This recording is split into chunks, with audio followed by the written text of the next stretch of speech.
9 de abril, el día que visibiliza a las víctimas en Colombia.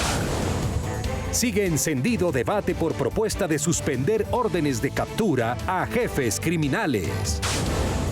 Pasaportes, del fallo de la licitación hasta fallas técnicas. Crearán canal digital exclusivo para cancelar planes de telefonía. Entrará en vigencia para servicios móviles el 1 de octubre. La mutilación genital femenina, una abominable práctica contra niñas del país. Avanza una ley que la prohíbe. Son tan graves que incluso pueden llevar a la muerte. Esterilizar salva, una ley para el control de la población animal.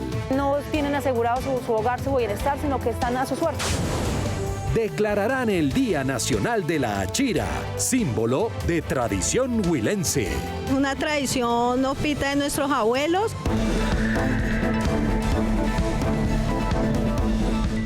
NS Noticias, con Isaac Nesim y Marcela Baena.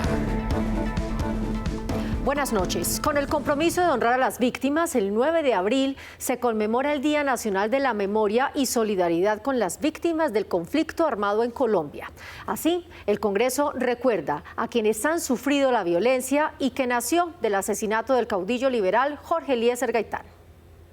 Esta fecha se convirtió así en un símbolo que visibiliza a las víctimas del conflicto armado, lo cual incluye desplazados, secuestrados, desaparecidos y asesinados. La ley es de 2011 y reconoce la responsabilidad del Estado en la reparación integral, indemnización y atención a las víctimas, promoviendo la reconstrucción de sus proyectos y el restablecimiento de sus derechos. Así que todos los años el gobierno, el Congreso y distintas instituciones realizan actos de memoria y reconocimiento, como la lectura de historias de víctimas, el campanazo por la paz y la difusión de exposiciones del Museo de la Memoria. Durante esas actividades se escuchan las historias, se fortalece la memoria histórica y se compromete a la sociedad para no repetir los hechos de violencia.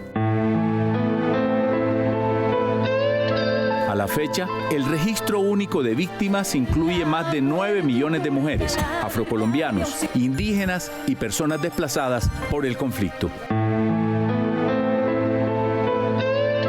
Con la reparación integral se ha permitido la atención, asistencia y fortalecimiento de la participación de las víctimas en la sociedad, así como la recuperación de la memoria histórica.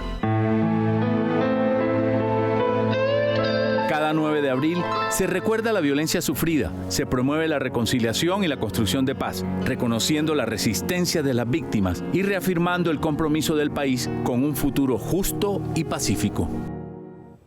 Y precisamente con un minuto de silencio, el Congreso conmemoró esta fecha en una emotiva plenaria de Senado y Cámara, realizada en el Salón Elíptico del Capitolio. No hay país posible si no ponemos a las víctimas en el centro. No hay reconciliación sin verdad. No hay paz sin justicia. Y no hay futuro si olvidamos todo lo que ha pasado. Las víctimas presentes en el Congreso expresaron sus necesidades al gobierno. Porque el cumplimiento solo es para las otras entidades, los firmantes, y las víctimas nos tienen a un lado. Nosotros desde el momento que supimos del secuestro de mi hijo le hemos pedido al gobierno que se reúna con nosotros, porque nosotros somos víctimas de una guerra que no nos corresponde. María Claudia Tarazona, esposa de Miguel Uribe, envió un mensaje de esperanza a quienes como ella han tenido que enfrentar el dolor del conflicto.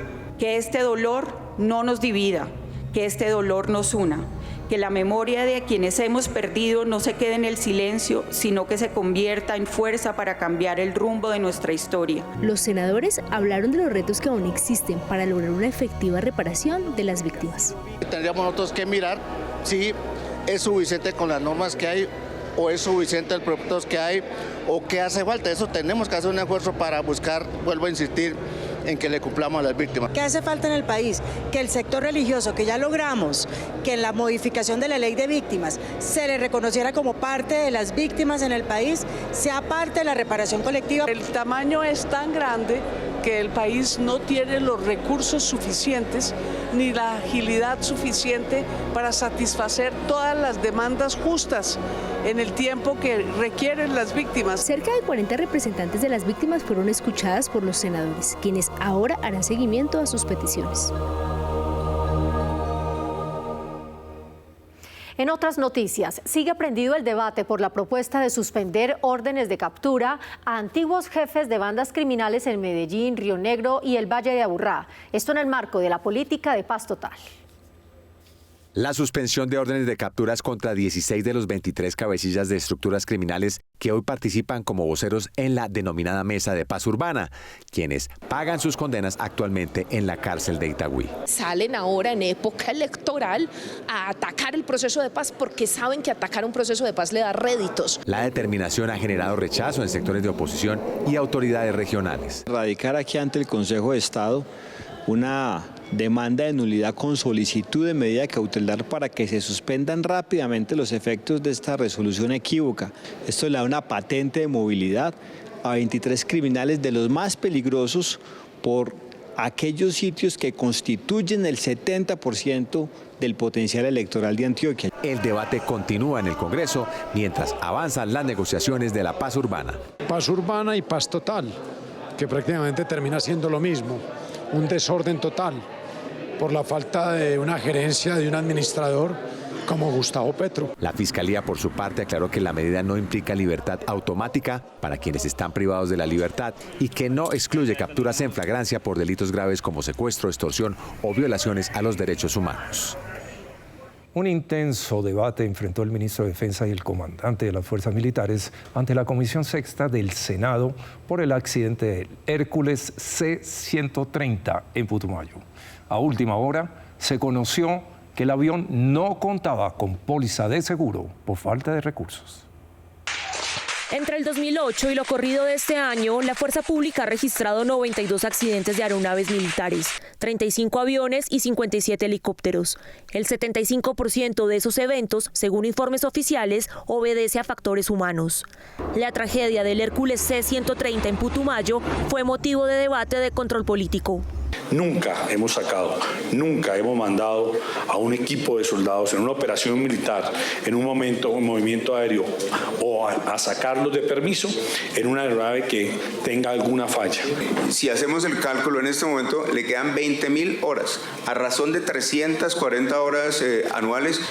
Pues podemos volar 45 años más previendo que tengamos la disponibilidad presupuestal. El sector defensa aseguró que cada aeronave que vuela es segura y solicitó más presupuesto para la cartera. Esperamos respuestas claras y el país también las exige. Y las responsabilidades que tengamos que asumir, pues las asumimos, para eso estamos. Y esas respuestas claras deben ser también respetuosas. Y por ello invito a no hacer hipótesis o apreciaciones personales, lo hago con el mayor respeto. El senador citante Esteban Quintero del Centro Democrático recordó que desde septiembre del 2025 su bancada advirtió sobre el abandono institucional de la tecnología militar. Si hicieron un mantenimiento en el 2023, si era un avión tan chatarra, ¿por qué dejaron que siguieran utilizando el avión? Frente a las críticas, la senadora Sandra Jaimes del Pacto Histórico pidió no usar la tragedia para desprestigiar a la fuerza pública. En medio de esta tragedia, lo peor que podríamos hacer es reemplazar la verdad técnica por juicios apresurados. Las investigaciones para esclarecer las causas del accidente continúan. Mientras tanto, las alertas sobre el estado de la flota militar siguen encendidas. Colombia inicia una nueva etapa en la expedición de pasaportes en medio de cuestionamientos por el cambio de proveedor. Ahora el proceso enfrenta dificultades tras la suspensión temporal del servicio por fallas en la plataforma SITAC a nivel nacional y de consulados. La crisis se desató luego de que el gobierno decidiera no renovar el contrato con la empresa privada Thomas Gregg, encargada del proceso desde el 2007. Una licitación internacional por cerca de 140 millones de dólares fue declarada desierta en el 2023 por presuntas irregularidades, lo que obligó a extender el contrato bajo la figura de urgencia manifiesta. Ante este escenario, la Cancillería de Colombia optó por trasladar el proceso a la imprenta nacional del país, con apoyo técnico de la Casa de la Moneda de Portugal. ¿Qué hay detrás de eso? Ojalá los entes de control, en este caso con toda la gallardía, como lo está haciendo el señor procurador, se investigue qué está pasando con el tema de los pasaportes. Es un capricho. Desde el 1 de abril del 2026, el nuevo modelo ya opera en el país. La producción y personalización de pasaportes está a cargo del Estado colombiano, con transferencia tecnológica y respaldo internacional, lo que implica un cambio en el proveedor del servicio. Actualmente, los trámites virtuales y presenciales se mantienen habilitados mientras el nuevo sistema se implementa. El gobierno defiende el modelo como un paso hacia la soberanía, pero continúan los cuestionamientos sobre la transparencia del proceso y la estabilidad del servicio. Después del intenso debate sobre la política de la paz total entre los senadores y candidatos presidenciales Paloma Valencia e Iván Cepeda, sigue la polémica entre aliados y contradictores del gobierno. El presidente del Senado, Lidio García, hizo un llamado a la mesura. El crecimiento desbordado de los grupos armados ilegales en todo el país, la eficacia de la política gubernamental de paz total y su incidencia en el actual proceso electoral suscitaron el fuerte intercambio de opiniones en la plenaria del Senado. Yo no tengo fotos con criminales abrazados.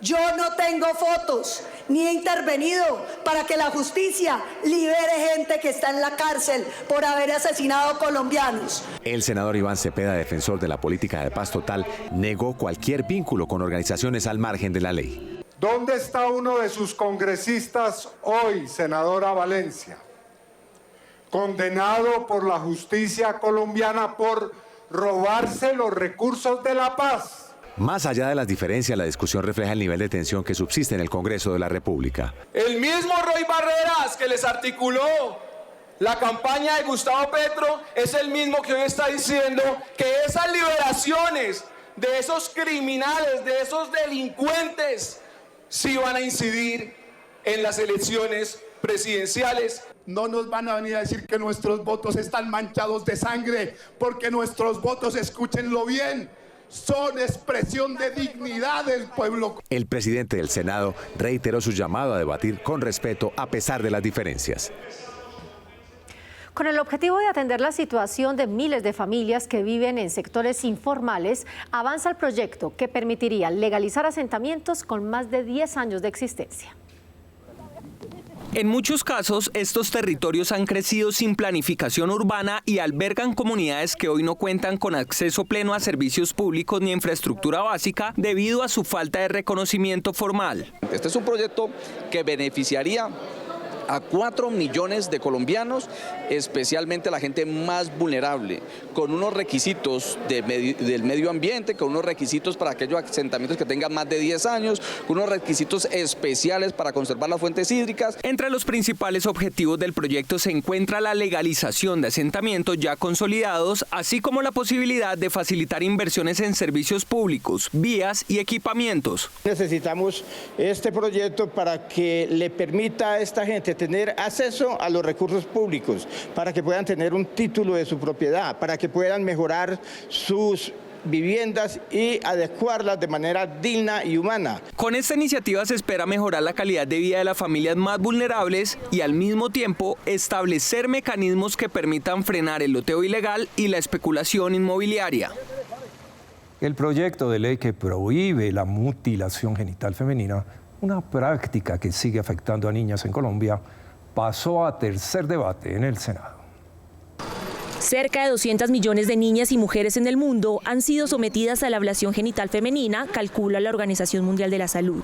Durante el último año se registraron 39 casos en Colombia, con incidencia crítica en el departamento de Risaralda. Es una tortura donde le cortan el clítoris a las niñas y a las mujeres con graves efectos, desde la muerte hasta lesiones de por vida. Las consecuencias inmediatas de esta práctica incluyen hemorragias, infecciones y dolor extremo. Las complicaciones pueden ser agudas y crónicas. Las agudas son tan graves que incluso pueden llevar a la muerte, sea por hemorragias o por infecciones. Y desde la parte crónica pueden haber complicaciones como dolor pélvico crónico, dispareunia, que es tener dolor a las relaciones sexuales, e infecciones recurrentes tanto en el tracto genital como en el tracto urinario. La iniciativa prioriza la prevención y el diálogo con comunidades. Sin embargo, las víctimas también requieren atención en salud mental. Estas mujeres pueden desarrollar sobre todo ansiedad, depresión o síntomas asociados a este trauma como sentimientos de vergüenza, de culpa o dificultades en su autoestima. La votación final en plenaria ingresa a la agenda. De aprobarse, Colombia se sumaría a los esfuerzos regionales para eliminar esta práctica. Organizaciones de mujeres y cabildos indígenas monitorean el proceso. Para mantenerte bien informado en tiempo real sobre las decisiones que te cobijan en la vida diaria, síguenos. Encuéntranos en todas las redes sociales. Para escuchar las problemáticas que han tenido que enfrentar comerciantes en la frontera con Ecuador por los aranceles, se reunieron allí senadores colombianos.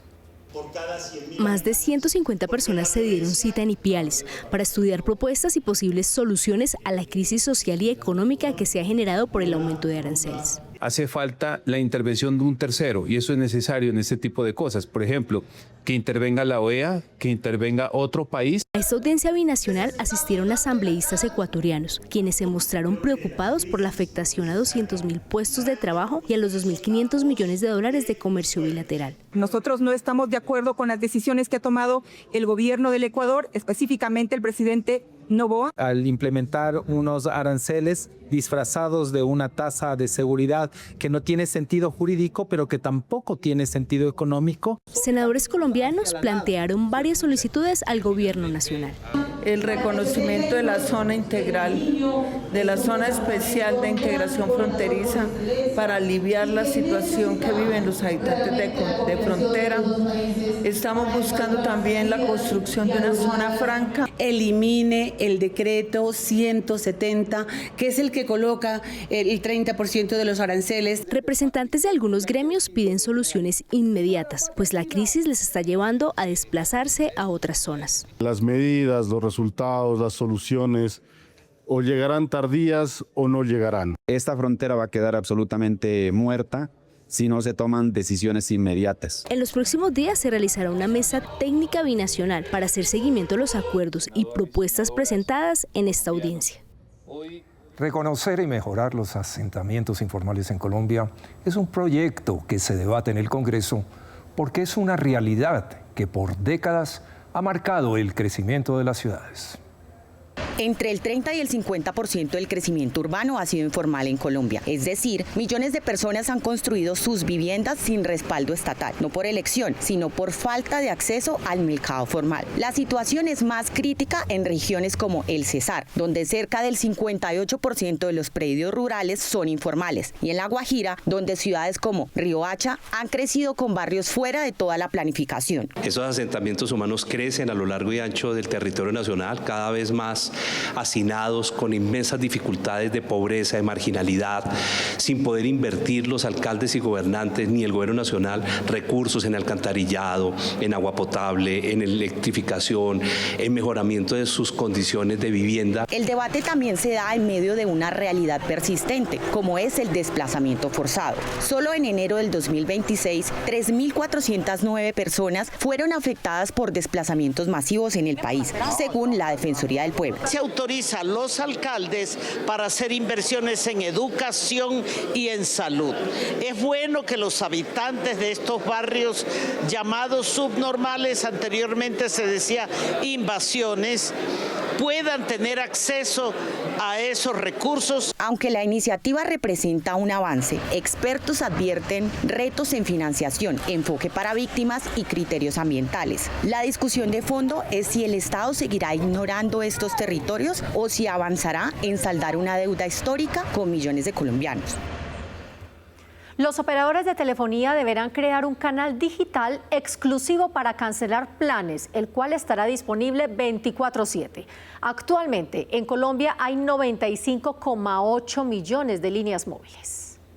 Cancelar un plan de telefonía, internet o televisión para algunos usuarios ha implicado filas, llamadas prolongadas y múltiples intentos. Ahora, la Comisión de Regulación de Comunicaciones exige a los operadores un canal digital exclusivo, automático y disponible para la cancelación de contratos sin intervención humana ni barreras que dificulten el proceso. Ahora solo con que realicen la solicitud por el canal establecido, que entrará en vigencia para servicios móviles el 1 de octubre y para servicios fijos en el mes de noviembre. Los usuarios podrán cancelar un solo servicio, incluso si hace parte de un paquete. La solicitud debe hacerse con al menos 3 días de anticipación a la fecha de corte para evitar cobros adicionales. Me parece una maravillosa decisión que, entre otras, busca acabar con la práctica del amarre en que incurren la mayoría de empresas de telefonía celular o de televisión.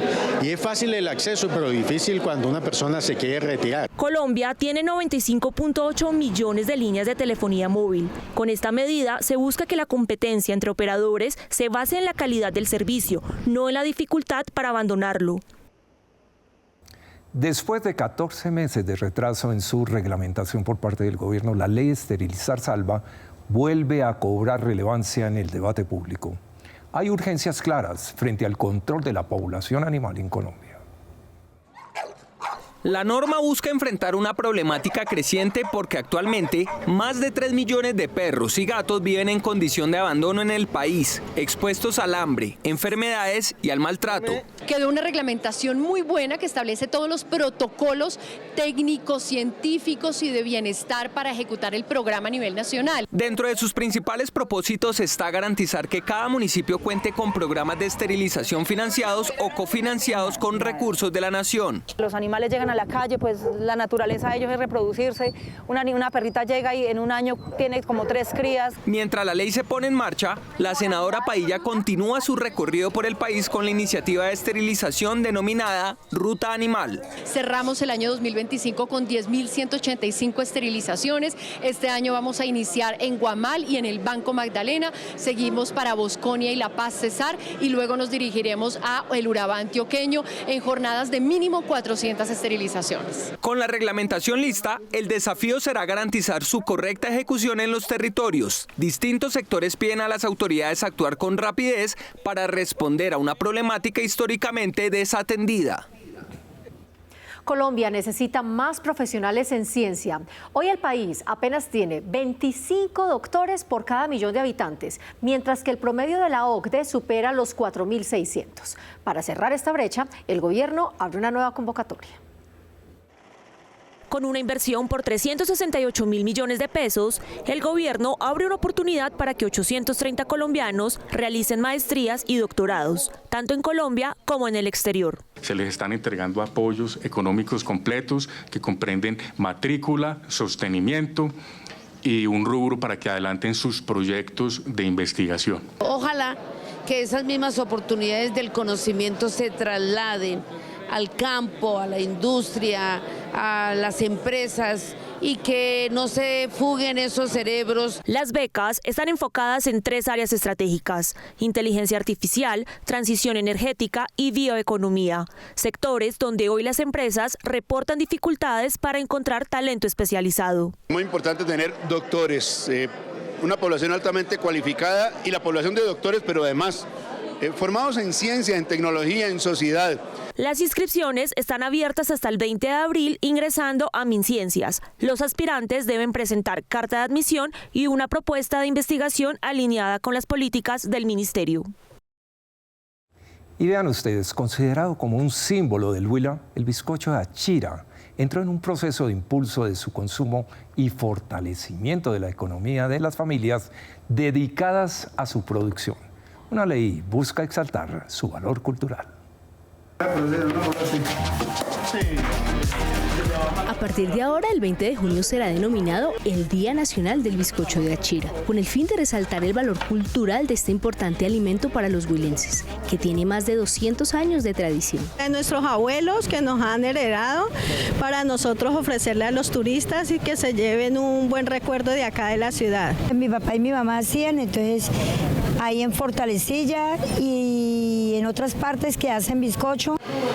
La iniciativa establece la realización de actividades culturales, recreativas y eventos públicos en todo el país, donde se promociona este producto y de esta forma se apoya la economía de esta región. Sabemos que más del 80% de mujeres, tanto en Fortalecillas como en diferentes municipios, Obo, también a Altamira, hacen ese bizcocho de achira y es como la canasta familiar y es de lo que devengan muchos campesinos de nuestra región. Productores esperan que con esta medida se puedan ampliar las exportaciones del bizcocho de achira. Un poquito que nos ayuden a exportar más, a salir, a conocer países. En los últimos años la producción de este alimento alcanzó las 293 toneladas, lo que demuestra su importancia dentro de la economía local. Y hoy tuvimos en nuestra emisión imágenes de fondo de Armenia, la ciudad milagro. El Senado le rinde así homenaje a las regiones del país.